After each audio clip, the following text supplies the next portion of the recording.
भगवान की भक्ति हो तो ऐसी। एक समय की बात है, यमुना पार के एक गांव में दो स्त्रियां रहा करती थीं। एक का नाम था गंगा और दूसरी स्त्री का नाम था माया। गंगा और माया दोनों रोज यमुना पार से दोनों नाव में बैठकर वृंदावन आती थी और वृंदावन आकर जगह जगह घूमकर सब्जी बेचा करती थी। गंगा और माया ऐसे ही रोज सुबह से शाम तक सब्जियां बेचा करती। जब गंगा और माया की सारी सब्जियां बिक जाया करती थी, तब वह दोनों यमुना किनारे बैठ जाया करती थी और वह दोनों अपने घर से भोजन के लिए रोटी और मक्खन लाया करती और यमुना किनारे पेड़ की छांव में बैठकर भोजन खाती और नाव में बैठकर यमुना पार अपने घर चली जाया करती थी। गंगा और माया थी तो वृंदावन के यमुना पार की, पर वे भगवान श्री कृष्ण को जानती ना थी।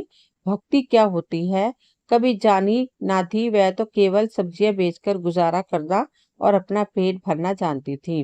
एक दिन गंगा और माया सब्जी बेचने वृंदावन आई और आज उनकी सब्जी जल्दी बिक गई।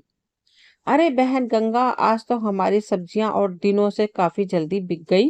फिर गंगा भी कहती है, हाँ माया, आज तो काफी जल्दी सब्जियां बिक गई। अब बताओ अब क्या करें। फिर गंगा बोली, हाँ बहन, अब हम घर जाकर भी क्या करेंगे। तो माया कहती है, बहन गंगा देखो, सामने वहां मंदिर में कथा हो रही है। तो गंगा कहती है, अरे बहन माया, यह कथा क्या होती है। तो माया कहती है, अरे बहन, यह तो मुझे भी नहीं पता कि कथा क्या होती है, पर सब लोग कहते हैं कि कथा होती है, तो चलो आज हम भी सुन लेंगे कि कथा क्या होती है। गंगा और माया दोनों मंदिर में कथा सुनने के लिए जाने लगी और मंदिर में जाकर भक्तों के बीच में बैठकर कथा सुनने लगी। कथा में गुरुजी प्रेम से भगवान की चर्चा सुना रहे थे। भक्तों, जिसे भगवान से प्रेम नहीं किया उसका जीवन बेकार है। जिसका प्रेम श्री कृष्ण के चरणों में नहीं हुआ उसका जीवन बेकार है। भगवान को प्राप्त करना ही इस मनुष्य जीवन का लक्ष्य है। यह मनुष्य जीवन सिर्फ हमें भगवान की प्राप्ति करने के लिए मिला है। पर इस संसार में सब मनुष्य पैसा इकट्ठा करने में लगे हैं, भूल गए हैं कि इस जगत में तुम्हारा आने का उद्देश्य क्या था। गुरु जी ने जब इस तरह समझाया तो गंगा और माया बहुत प्रभावित हुई और फिर वह नदी किनारे जाकर कहती है, बहन माया देखो, गुरु जी ने आज क्या कहा है कि भगवान श्री कृष्ण के चरणों में अगर प्रेम नहीं हुआ तो यह जीवन बेकार है।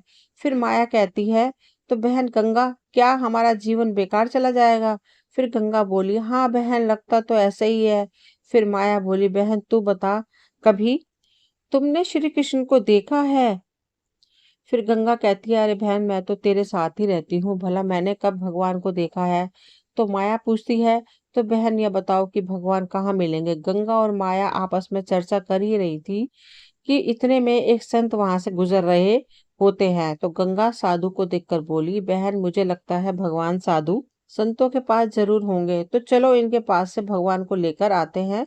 वे साधु अपना झोला और सामान यमुना किनारे रखकर स्नान करने लगे। गंगा और माया दोनों यमुना किनारे गईं और चुपके से साधु का झोला उठाकर वहां से आने लगी। दोनों ने साधु के झूले में जब देखा तो उन्हें एक डिब्बा मिला। उन्होंने जैसे ही डब्बा खोला तो उसके अंदर लड्डू गोपाल जी बैठे थे। लड्डू गोपाल को देखकर गंगा बोली, बहन माया, मिल गए भगवान, ये बैठे हैं। भगवान लड्डू गोपाल को देखकर माया रोने लगी। फिर गंगा बोली, अरे बहन माया, तू रो क्यों रही है, मिल तो गए भगवान। फिर कहती है, हे भगवान, आपको बाबा जी ने इतने से डब्बे में बंद करके रखा है। अरे देखो तो सही, भगवान का पाँव टेढ़ा है। मुझे तो लगता है ये बाबा भगवान को डराता धमकाता है। प्रभु, अभी तो बाबा यहाँ नहीं है, वह स्नान कर रहा है, आप थोड़ी देर के लिए पाँव सीधा कर लो। भगवान, गंगा भगवान तो अपना पाँव सीधा नहीं कर रहे हैं। मुझे तो लगता है डब्बे में बंद रहने से इनका पाँव अकड़ गया है। ना जाने इस बाबा ने भगवान को इस डब्बे में कब से बंद करके रखा था।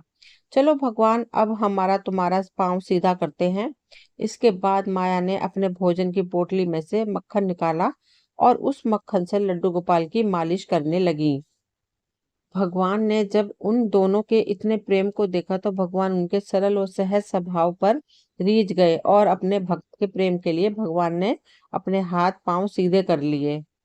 फिर माया बोली, देख गंगा, भगवान ने अपने हाथ पांव सीधे कर लिए हैं। फिर कहती है, बहन यह तो बहुत भूखे भी होंगे, पता नहीं इस बाबा ने इन्हें खाना खिलाया भी है कि नहीं। चलो हम इन्हें खाना खिलाते हैं। गंगा और माया अपने भोजन के लिए लाई हुई रोटी और मक्खन का भोग भगवान को लगाने लगी। इतने में साधु बाबा स्नान करके वहां आ गए। साधु को देखकर गंगा और माया वहां से भागने लगी और दोनों कुछ दूर जाकर रुककर बोली, अरे ओ बाबा, भगवान को इतना डराया धमकाया मत करो। तुमने भगवान को डरा धमका के रखा था ना। बेचारे वे टेढ़ा पांव करके डब्बे में बैठे थे, हमने उनका पांव सीधा कर दिया है, अब उनका पांव टेढ़ा मत करना। जब साधु ने लड्डू गोपाल को देखा तो लड्डू गोपाल के दोनों हाथ पैर सीधे हुए थे। यह चमत्कार देखकर साधु उन दोनों स्त्रियों को रोकने के लिए उनके पीछे भागने लगे और बोले, अरे रुक जाओ, भागो मत, मैं तुम्हें कुछ नहीं बोलूंगा। पर वे दोनों नहीं रुकी। उनको लगा कि बाबा उन्हें पकड़कर मार लगाएंगे।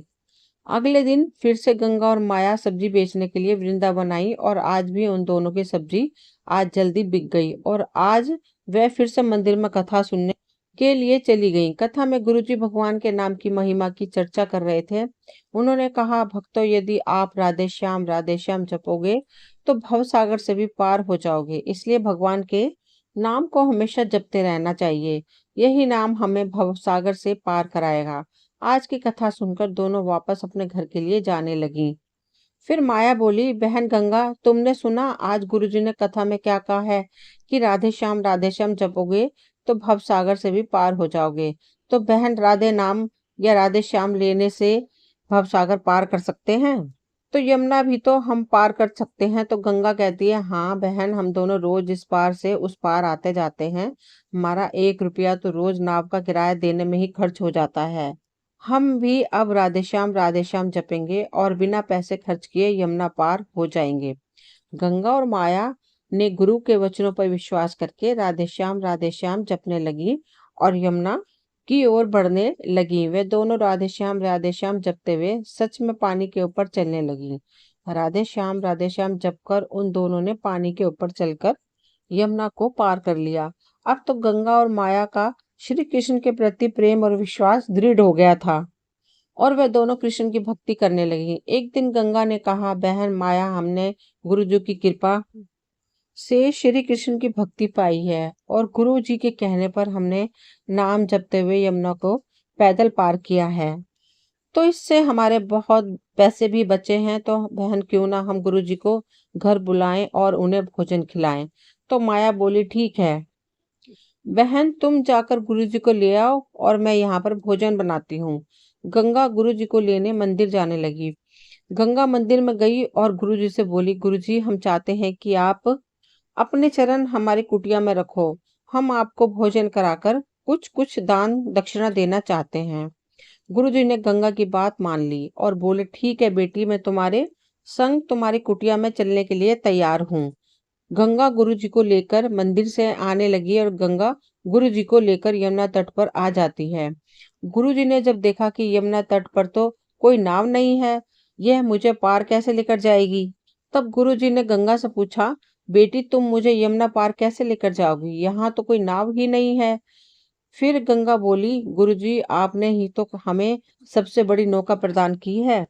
गंगा को लगा कि जैसे हम गुरुजी की शिष्या बनाकर राधे श्याम जाप कर यमुना पार कर लेते हैं, वैसे ही गुरुजी भी यमुना पार कर लेते होंगे। फिर गंगा राधे श्याम जपते हुए पानी में चलने लगी।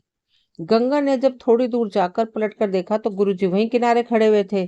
फिर गंगा बोली, अरे गुरुजी, आप आगे क्यों नहीं बढ़ रहे हो? आओ। फिर गुरुजी को लगा कि इस तट पर यमुना का पानी बहुत कम है।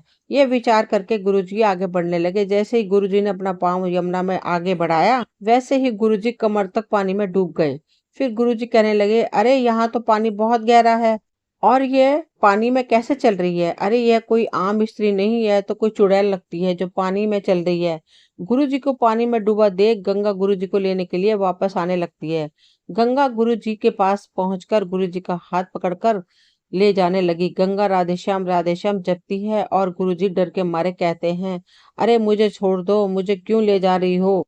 मुझे क्यों मारना चाहती हो? मुझे छोड़। गंगा ने गुरुजी की बातों का कोई जवाब नहीं दिया।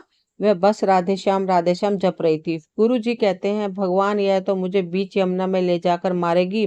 गंगा गुरुजी को लेकर यमुना पार हो गई। फिर बोले, गुरुजी हम यमुना पार आ गए हैं। और उधर गुरुजी के डर के मारे कांप रहे थे। फिर गंगा बोली, गुरुजी क्या बात है, आप मुझसे इतना डर क्यों रहे हो? फिर गुरुजी बोले, कौन हो तुम, क्यों मारना चाहती हो मुझे, क्या बिगाड़ा है मैंने तुम्हारा? कौन हो तुम, चुड़ैल हो या भूतनी? फिर गंगा बोली, गुरुजी ना तो मैं कोई चुड़ैल हूँ और ना कोई भूतनी, मैं तो आपकी शिष्या हूँ। फिर गुरुजी कहते हैं, हे भगवान, मैंने कब इन भूत चुड़ैलों को शिष्य बनाया? फिर गंगा बोली, गुरुजी आपने ही तो हमें कथा में बताया था कि राधे श्याम जपोगे तो भव सागर से पार हो जाओगे। तो हमें लगा कि भव सागर को पार कर सकते हैं तो यमुना भी तो पार कर सकते हैं।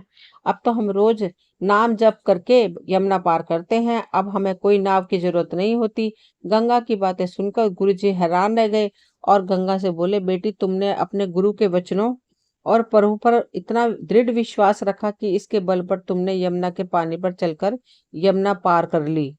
बेटी तुम महान हो, और महान है तुम्हारा प्रभु के प्रति प्रेम और विश्वास। दोस्तों ये कहानी यहीं तक थी। मुझे उम्मीद है आपको पसंद आई होगी। अगर पसंद आई हो तो प्लीज़ लाइक, शेयर, सब्सक्राइब करें ताकि वीडियो की नोटिफिकेशन समय-समय पर मिलती रहे। मिलती हूँ अगली वीडियो में, तब तक के लिए थैंक यू।